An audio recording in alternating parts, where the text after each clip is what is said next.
нисбат ба хабарнигори BBC ман гуфтани ҳастам ки мо бояд ҷиддӣ дар ин ҷо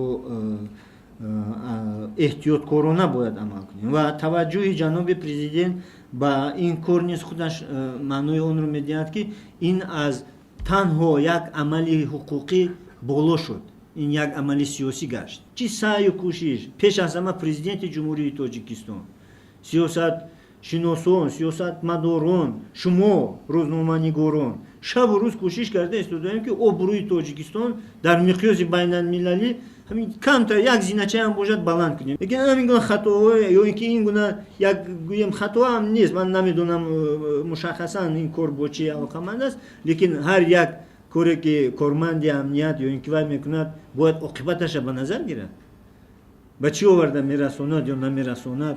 Бинед чӣ шуд, президенти ҷумҳурии Тоҷикистон сафари хеле ҳам ҷиддӣ доштан ба Аврупо, вохӯриҳои ҷиддӣ доштанд, як нуфузи Тоҷикистонро хостанд ҳифз кунанд, бардоранд ва ба саволҳои зиёде ҳам ҷавоб доданд ба рӯзноманигорон дар Аврупо ва ғайраҳо. Ин аввалин сафар буд ба парламенти ассамблеяи Аврупо ва ғайраҳо.